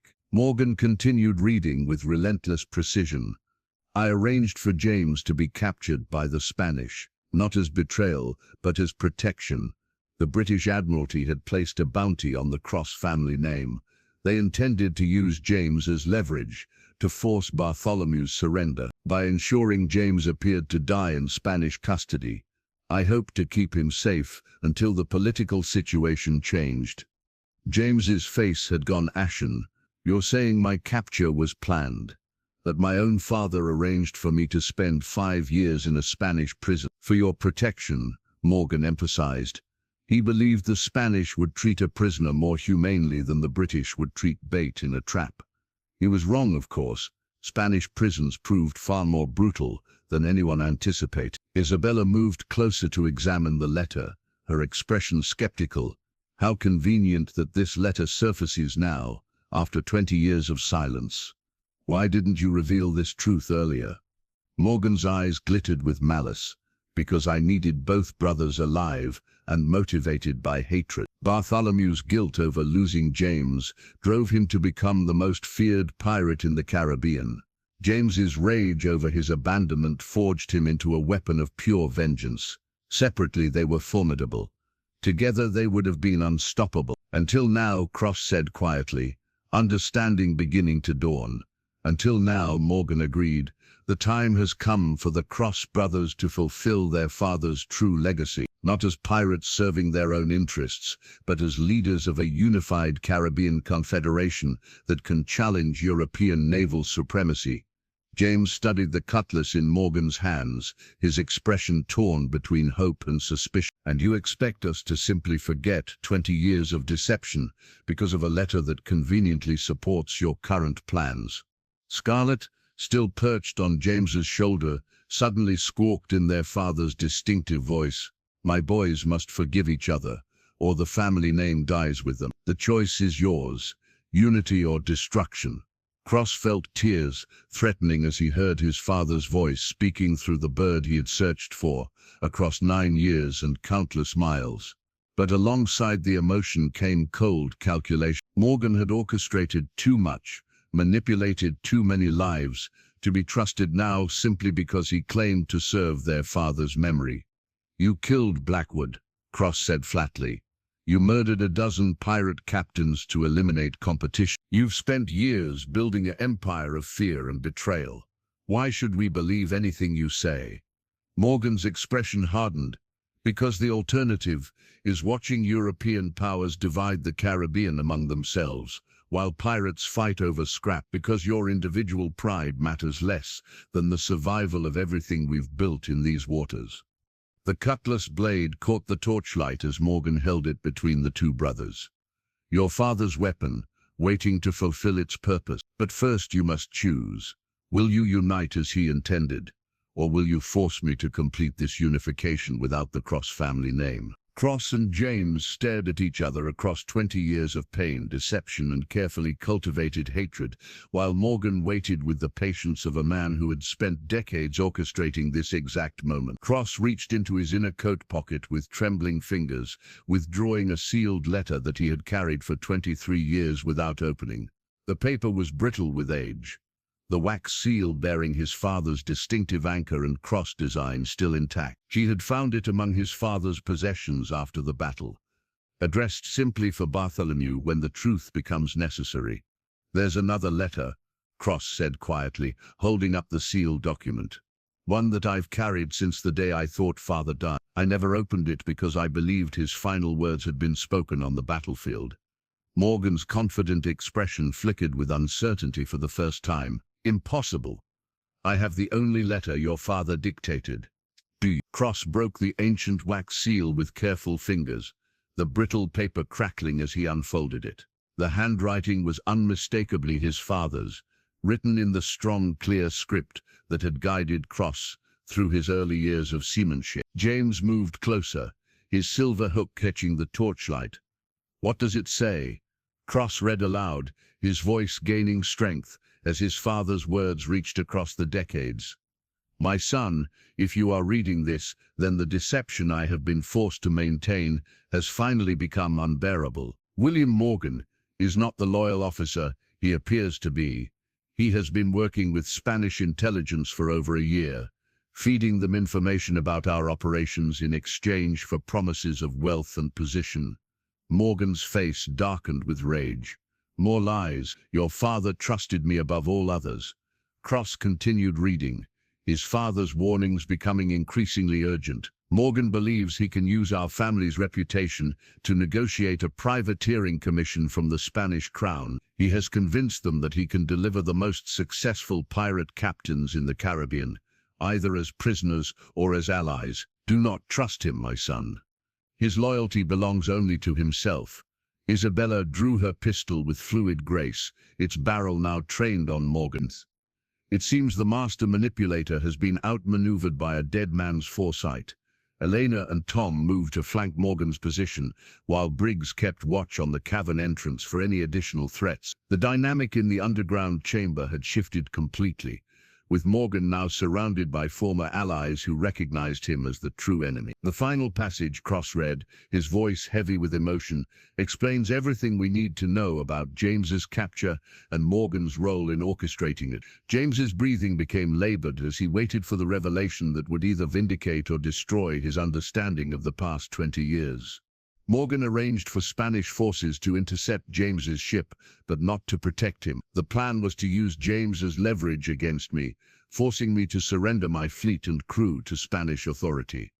When I discovered the plot, I tried to warn James, but the attack had already begun. Morgan's treachery cost us both our sons, James to Spanish dungeons, and you to the guilt that would drive you to reckless extremes. Morgan lunged for the cutlass he had dropped during Cross's reading, but James was faster. The silver hook caught Morgan's wrist, spinning him away from the weapon while Cross retrieved their father's blade. 20 years, James whispered, staring at Morgan with dawning horror. 20 years of hatred and revenge, all based on your lies. Morgan's composure cracked entirely, revealing the desperate ambition that had driven his decades of manipulation. "You fools! Do you think the truth matters now? I've built an empire that spans the entire Caribbean. Ships, crews, treasure beyond imagination. Your father's small-minded morality would have kept you begging for scraps from European powers." Scarlett suddenly took flight from James's shoulder, landing on Cross's extended arm with obvious relief. Her voice, when she spoke, carried the warm tones of their father's final blessing. "My sons are together again. The family endures." Cross felt tears streaming down his weathered cheeks as he held the bird he had searched for through 9 years of desperate hope. But more important than reclaiming Scarlett was the realization that his brother stood beside him, their father's letter having finally revealed the truth that Morgan had hidden for so long. "The confederation you built," Isabella said to Morgan, her pistol steady despite the emotional revelation unfolding around her. "How many ships answer to your command?" Morgan straightened with defiant pride despite his tactical disadvantage. 17 vessels, over 800 men, and enough treasure to outfit a fleet that could challenge any European navy. Kill me, and you'll face the wrath of every pirate captain, from Tortuga to Trinidad. Elena studied the cavern walls, noting passages that led deeper into the underground complex. This stronghold has been years in the making. Fortifications, supply chambers, armories. Morgan didn't just build a pirate confederation. He built a shadow nation. Cross tested the weight of his father's cutlass, feeling the familiar balance that had guided him through countless battles. "Then it's time to decide what kind of legacy we want to leave. Father's vision of honorable piracy, or Morgan's empire built on betrayal and murder." Thunder rumbled overhead, audible even through the stone ceiling of their underground chamber. The storm that had been building all day was finally breaking, and Cross realized that whatever happened next would be decided in the fury of wind and rain that had always been the Caribbean's final arbiter of human ambition. The storm struck Skeleton Key with the fury of an angry god, driving horizontal sheets of rain through the cavern entrance, while hurricane winds howled across the ancient stone. Above ground, the three ships fought against anchor chains and mooring lines, their crews struggling to prevent the vessels from being driven onto the coral reefs that surrounded the island. Like teeth, Cross pressed his mother's silver locket against his palm, feeling the warmth of the metal that had once rested against her heart. Inside the miniature frame, a tiny portrait showed a young woman with kind eyes and gentle smile, the only image he possessed of the mother who had died giving him life. His father had given him the locket on his 18th birthday, along with the advice that a man's greatest treasure was not gold or silver, but the love that shaped his character. The cavern shook as thunder crashed overhead, but the sound was nearly drowned out by the clash of steel on steel. Morgan's reinforcements had arrived from deeper passages, a dozen hardened pirates who fought with the desperation of men defending their last refuge. Cross found himself back-to-back with James, their father's cutlass weaving deadly patterns, while his brother's hook and blade created a defensive perimeter around their small group. Like old times, James shouted over the din of battle, parrying a cutlass thrust before driving his hook into his attacker's shoulder. "We never fought together," Cross replied, decapitating a pirate who had tried to flank their position. "You were barely 16 when the Spanish took you, then like the times we should have had." Isabella moved with lethal grace through the melee, her blade finding gaps in enemy defenses while Elena and Tom provided covering fire with pistols and muskets. Briggs had claimed the cavern entrance, his wooden leg braced against stone while he wielded a boarding axe with devastating efficiency. But it was Scarlett who provided the most crucial assistance, her sharp beak and talons harassing enemy fighters while her voice called out warnings about attacks from blind angles. The Parrot had retained her combat instincts despite years of captivity, proving that some bonds of loyalty transcended time and circumstance. Morgan himself had taken refuge behind an ancient Aztec altar, using its carved stone bulk as a shield while directing his men's assault. The strange tattoos on his arms and neck seemed to glow in the torchlight, and Cross noticed that the gold teeth gleamed with an unnatural luster that suggested supernatural enhancement. "You cannot win," Morgan called out during a brief lull in the fighting. "I command the loyalty of 800 men. Kill me, and you'll face the vengeance of the entire Caribbean. Then we'd better make sure you survive to call them off," Cross replied, pressing forward with renewed determination. The locket in his hand seemed to pulse with warmth, reminding him of his mother's gentle nature and her belief that violence should only be used to protect the innocent. Unlike his father's warlike heritage or Morgan's calculating ambition, his mother's influence had always counseled mercy and forgiveness. James noticed his brother's hesitation as they fought their way toward Morgan's position. "What's wrong?"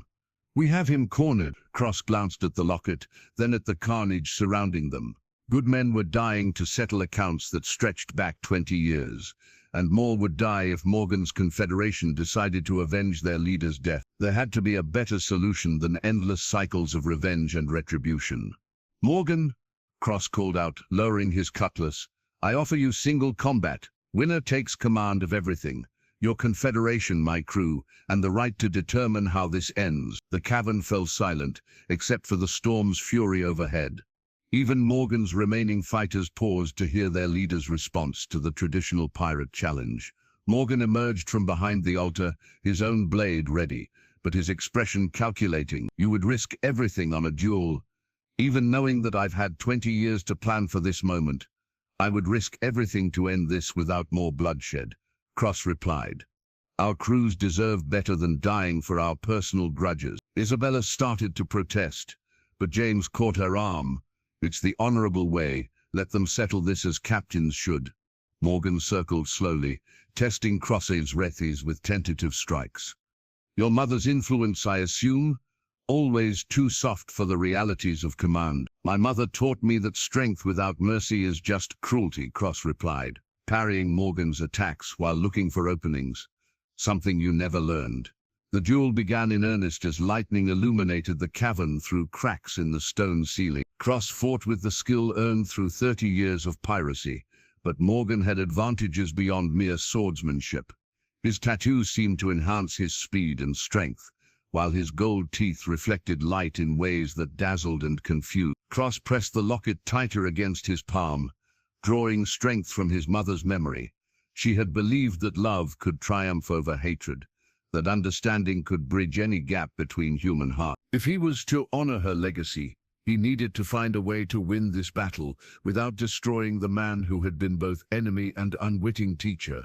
The ancient Aztec chamber bore witness to their struggle, stone carvings of warriors and gods, watching as two men fought to determine the fate of Caribbean piracy. Outside, the storm raged with increasing fury, as if the very elements were demanding resolution to conflicts that had festered for too long. The original treasure map that had started everything lay torn between Cross and James, its ancient parchment ripped in half by 20 years of conflict and betrayal. Each brother held a portion. Cross clutched the northern coordinates, while James gripped the southern section. Their fathers' carefully drawn navigation marks split down the middle like their family had been. Steel rang against steel as Cross parried Morgan's increasingly desperate attacks. The former first mate fought with supernatural strength, granted by whatever dark bargains he had made with the Aztec artifacts, but Cross could see fatigue beginning to show in his enemy's movements. The tattoos that had glowed so brightly were now flickering like dying candles. "You cannot win, Bartholomew," Morgan snarled, his blade weaving complex patterns that would have overwhelmed a lesser swordsman.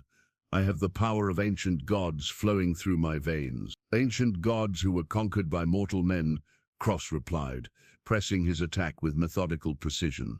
"Power stolen from the dead has no lasting strength." Behind them, James held back Isabella and the others, understanding that this battle needed to be fought between the two men who had shaped each other's destinies. But Scarlett perched on his shoulder, her dark eyes following every movement of the duel with intelligent attention. The Parrot suddenly squawked in their father's voice, clear and strong despite the storm's fury. "The map tells the truth when the family stands united." Cross glanced at the torn parchment, seeing for the first time how the tear had obscured crucial details. The coordinates weren't just directions to Cortez's treasure. They were navigation instructions for reuniting a family that had been scattered by ambition and deceit. "James," Cross called out without taking his eyes off Morgan. "The map, put the pieces together." James quickly moved closer, his torn section of parchment extended toward his brother's portion. As the two halves came together, hidden ink revealed itself, words written in their father's hand that had remained invisible when the map was divided. "My sons," James read aloud, "the greatest treasure is not gold or silver, but the bond between brothers who choose love or vengeance." Morgan's attacks became frenzied as he realized the significance of the reunited map. "Sentimental fool, you think family loyalty can overcome decades of planning?" But Cross had found his rhythm now, his blade flowing like water around Morgan's increasingly wild strikes. Each parry brought him closer to his opponent, each riposte forced Morgan to give ground.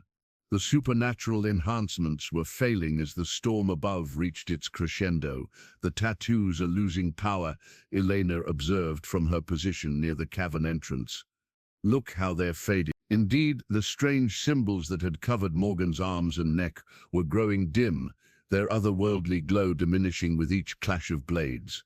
Whatever connection to ancient forces Morgan had forged was breaking under the pressure of natural laws that demanded balance. Cross saw his opening as Morgan stumbled, weakened by the departure of borrowed strength.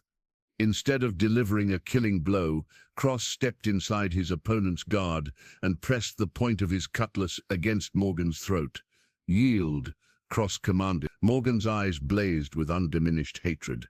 "Never. I would rather die than submit to your moral superiority."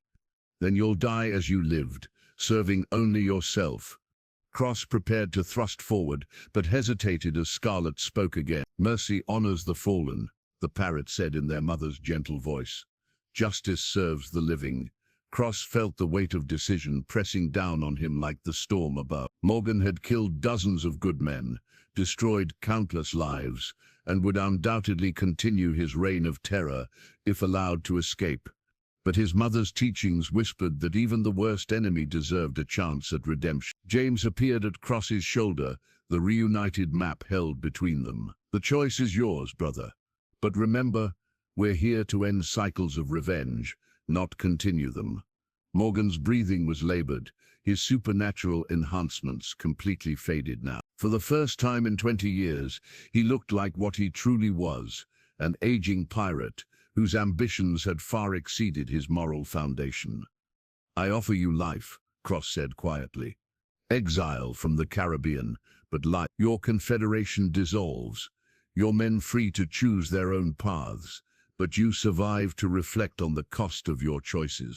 And if I refuse your mercy," Cross met his former first mate's eyes with steady resolve, "then this ends as it began, with blood and betrayal. But the choice is yours, William. The man I once trusted, or the monster you've become." The ancient cavern fell silent, except for the storm's diminishing fury overhead. Lighting still flickered through the stone ceiling, but the thunder had grown distant. Even the Caribbean's rage was beginning to exhaust itself. Morgan stared at the blade against his throat, then at the reunited map that represented everything he had tried to destroy. For a moment his face showed something almost like regret, a glimpse of the man he might have been if ambition hadn't consumed his soul. "You were always too merciful for your own good, Bartholomew," Morgan whispered. "But perhaps that's why men follow you while they only fear me." The decision hung in the air like smoke from gunpowder, waiting to see whether 20 years of hatred could be overcome by the possibility of forgiveness.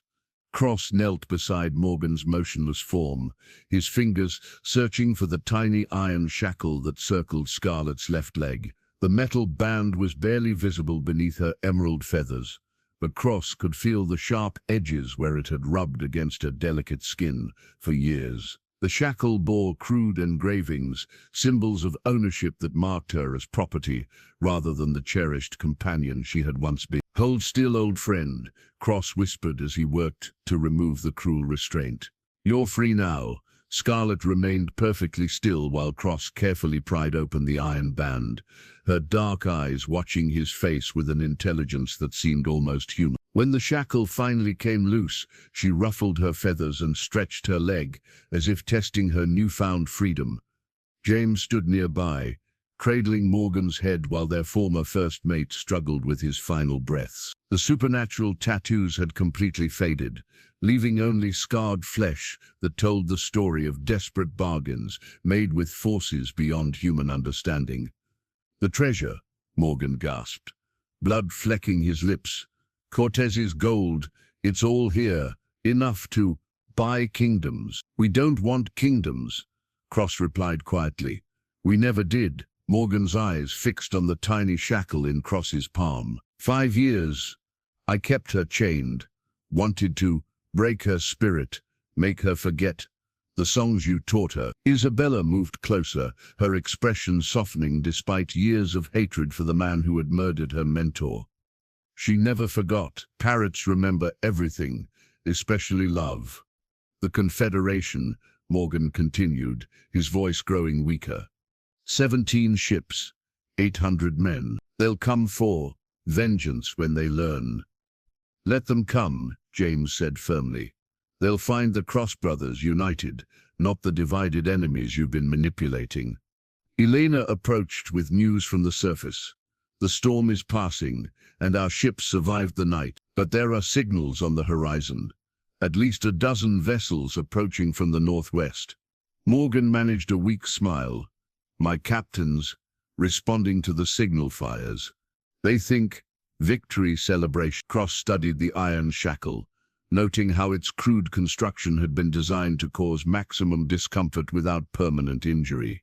It was a tool of psychological torture, meant to remind Scarlett constantly of her captivity, while allowing her to function as Morgan's unwilling spy. "Your captains will learn the truth," Cross declared, "that their confederation was built on lies and sustained by fear, Free men don't fight as hard as those who choose their battles. Scarlett suddenly spoke, her voice carrying the gentle tone of Cross's mother, despite the parrot never having met the woman who died at his birth. Forgiveness breaks all chains, my son, even those we forge for ourselves. The words struck Cross like lightning, illuminating truths he had been too stubborn to acknowledge. For 9 years he had worn invisible shackles of guilt and obsession, chaining himself to a quest that had consumed his life and isolated him from meaningful relationships. Scarlett's captivity had mirrored his own voluntary imprisonment within the narrow confines of revenge and regret. Morgan's breathing grew more labored. The Aztec gold cursed anyone who shed blood for it. Cortez's men turned on each other. Spanish expedition destroyed itself, fighting over pieces of metal. The same curse you tried to spread to us, James observed. Brother against brother, captain against captain, until only you remain to claim the spoils. But curses only have power over those who choose hatred, Morgan whispered. Your father understood that, why he tried to protect you both. Cross felt the weight of understanding settling over him like a mantle. Morgan's elaborate conspiracy had been doomed from the beginning, because it was built on the assumption that Cross and James would remain divided by anger and mistrust. Their father's letters, hidden for 20 years, had been his insurance against exactly this scenario. Insurance that love could overcome manipulation, if given the chance. The ship's approaching, Cross said to his assembled crew. When they arrive, they'll expect to find Morgan triumphant and the Cross brothers dead or captured. Instead, they'll discover that their leader chose exile over execution, and their confederation is dissolved. Tom checked his weapons nervously. Will they accept that? 800 pirates suddenly without a commander? Isabella's smile was sharp as her blade. Pirates follow strength and success, not sentiment.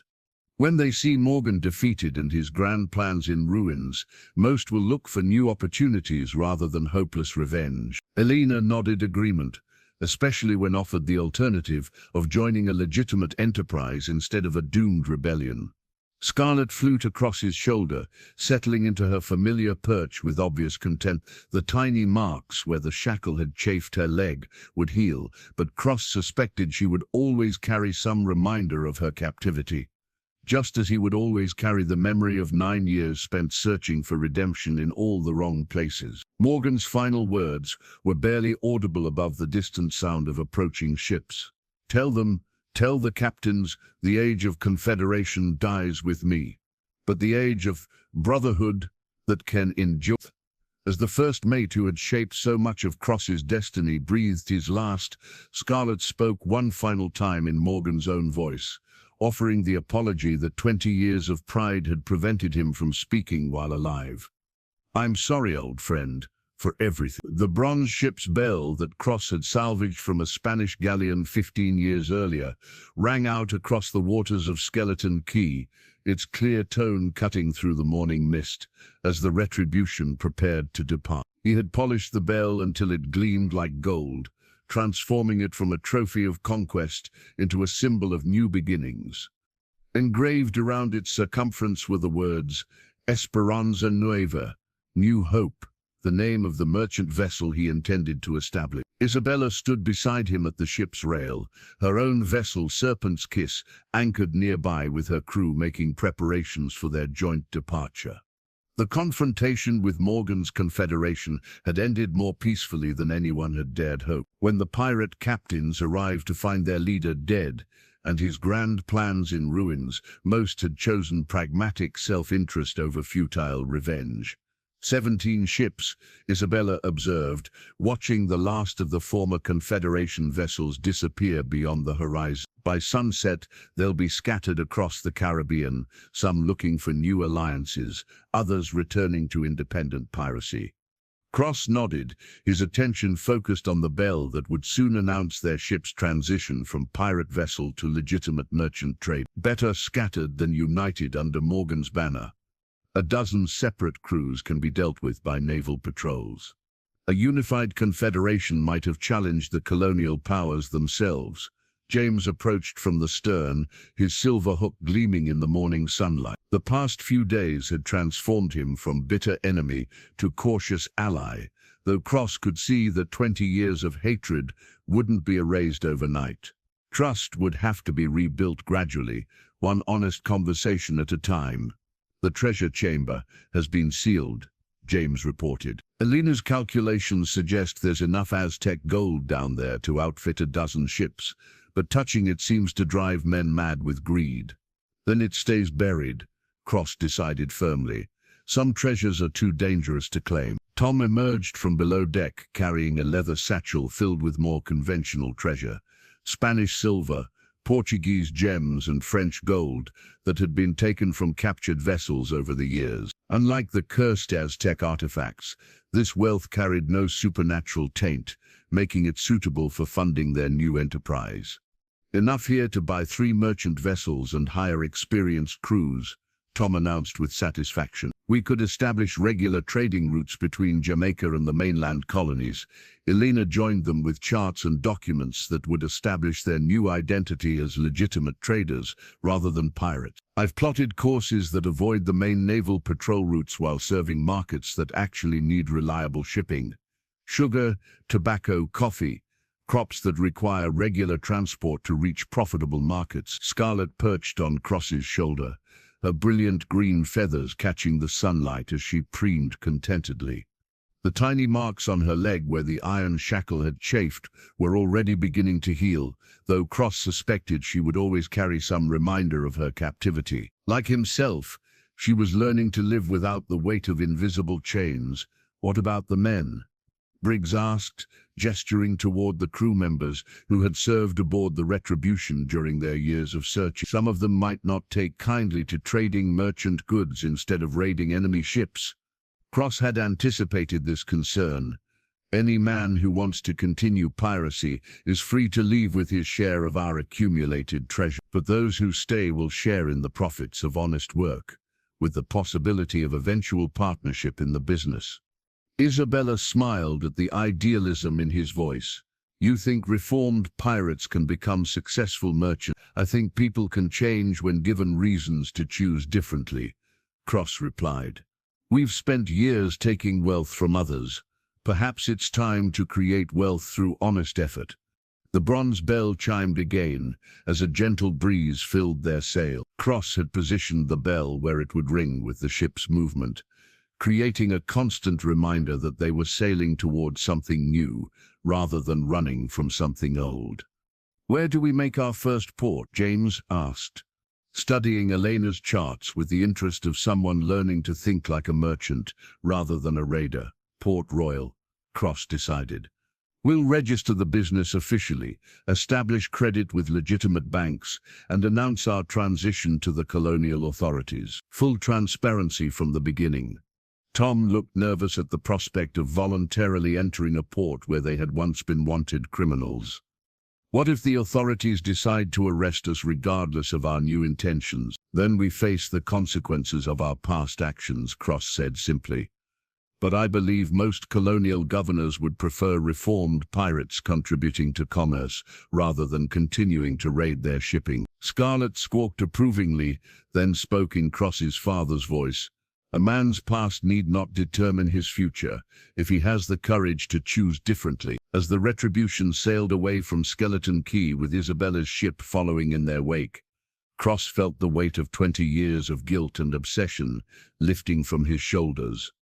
The search for Scarlett had ended, but more importantly, the search for redemption was finally beginning. The bronze bell continued its gentle chiming, marking each moment of their journey toward a horizon that promised honest work, earned respect, and the possibility that even the most hardened pirates could choose a different path when offered genuine alternatives to violence and theft. 5 years had passed since the confrontation at Skeleton Key, and the mahogany perch that Cross had commissioned for Scarlett stood as the centerpiece of his office in Port Royal's merchant district.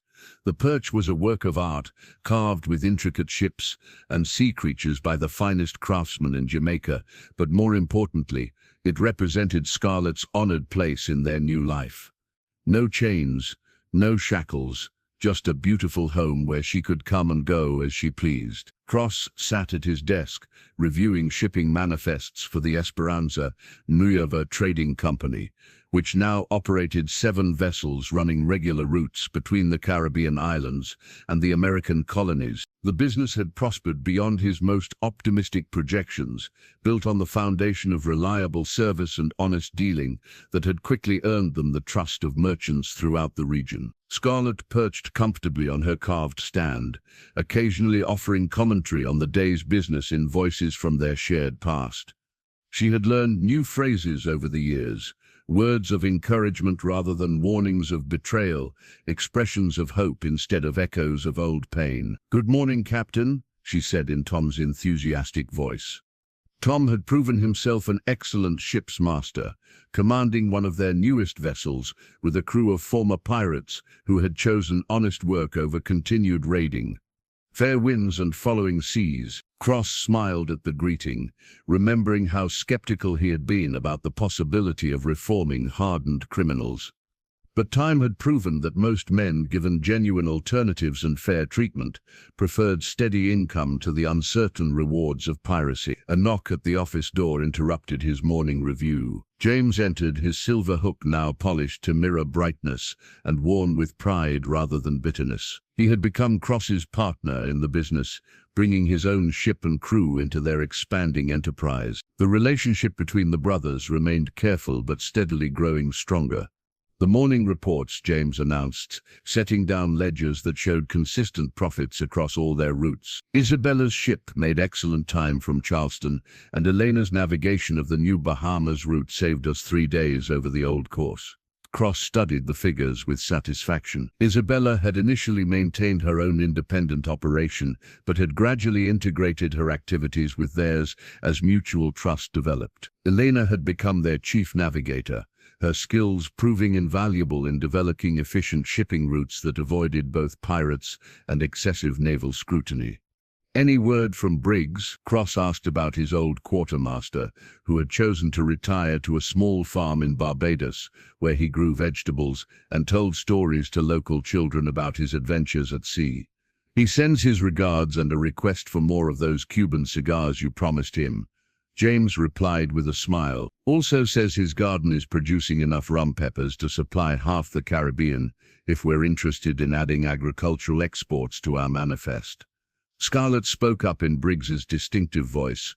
"A man's never too old to plant something that will outlive him, Captain. Seeds today, shade tomorrow."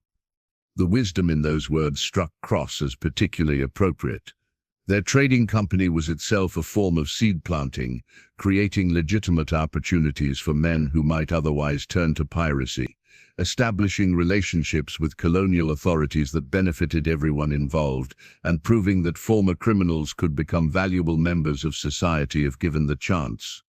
"There's something else," James continued, his expression growing serious. "A message from the governor's office. They want to discuss a proposal for expanding our operations to include mail delivery between the islands." Cross raised his eyebrows in surprise. "Official government contracts? That's quite a change from being hunted by the colonial authorities." "Success has a way of changing perspectives," James observed. 5 years of reliable service and honest dealing tends to overcome past reputation." Scarlett flew from her perch to Cross's shoulder, her familiar weight bringing back memories of their years together before Morgan's betrayal. But now her presence carried only comfort, without the desperate edge of obsession that had driven his 9-year search. "Tell me a secret, old friend," Cross said softly, using the phrase that had once prompted Scarlett to reveal the most sensitive information she had overheard. Scarlett tilted her head thoughtfully, then spoke in a voice Cross had never heard before. Warm, gentle, and filled with contentment. "The greatest treasure was never lost, Captain. It was just waiting for you to find your way home." Cross felt tears prick his eyes as he realized the truth in her words. He had spent years searching for a lost parrot, believing that finding her would restore what he had lost. But what he had really found was something much more valuable, the possibility of redemption, the healing of family bonds, and the discovery that even the darkest past could be transformed by choosing a different future. Outside his office window, the harbor of Port Royal bustled with honest commerce. Ships bearing the Esperanza Nueva flag loaded cargo bound for distant ports, their crews composed of reformed pirates who had found purpose in honest work. The sun was setting over the Caribbean, painting the sky in shades of gold and crimson that reminded Cross of Scarlett's beautiful feathers. Some treasures, he had learned, were worth far more than gold.